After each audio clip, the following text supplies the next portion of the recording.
Ma thèse porte sur la métallurgie du cuivre à la fin du Moyen-Âge et sur le côté producteur et aussi chez le consommateur. C'est un exercice quand même qui est assez difficile puisqu'il faut aussi se poser les bonnes questions. Quels sont les points essentiels de notre thèse et ce qu'on veut donner aussi comme image. Donc c'est pas facile, non. Mon téléphone. Non, je peux pas te parler là. Oui, à tout à l'heure. Excusez-moi, hein, c'était ma mère. D'ailleurs, ce petit boîtier que tout le monde a dans la poche aujourd'hui, il y a 30 ans, c'était une valise. Et bien peu de personnes pouvaient se l'offrir. Bah oui, beaucoup trop cher. Alors comment ce miracle a-t-il été possible?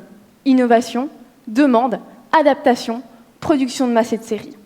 Le rapport avec ma thèse, le matériau que j'étudie, le cuivre et ses alliages. La période, les derniers siècles du Moyen-Âge. Après l'an 1000, les hommes se concentrent dans les villes. La démographie explose, la demande avec.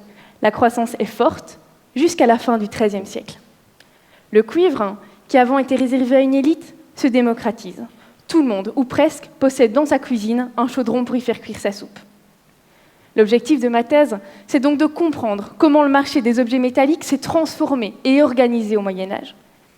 Et comme à ces périodes, les transformations sont lentes, progressives, il faut que je saisisse des mécanismes économiques sur des temps longs, mais aussi des implicites sociaux et culturels, comme par exemple la structuration du monde du travail, ou même les rapports que l'homme peut entretenir avec les objets. Par exemple, lorsque votre téléphone est en panne, vous le jetez et vous en achetez un autre. Mais au Moyen-Âge, on répare. Et lorsqu'on ne peut plus réparer, on recycle. C'est donc une économie complexe, circulaire, bien loin de l'obsolescence programmée. Alors pour atteindre mes objectifs, j'ai 4 sources, et d'abord celle de l'archéologie. Alors, dans l'atelier médiéval ou même dans la maison, on pourrait dire que rien ne se perd et tout se transforme.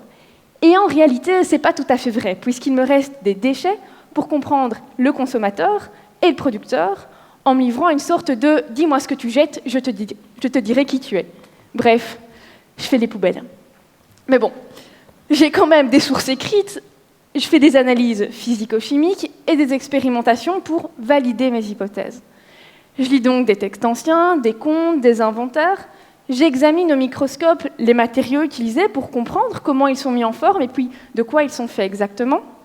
Et il m'arrive même parfois de prendre moi-même le marteau pour restituer des gestes techniques aujourd'hui perdus. Alors, à quoi ça sert tout ça? Eh bien, certainement pas à ce que vous possédiez demain un téléphone encore plus petit et plus performant. Désolé. Percevoir d'où nous venons pour éclairer notre présent, mieux comprendre le passé pour s'inventer un avenir, très certainement.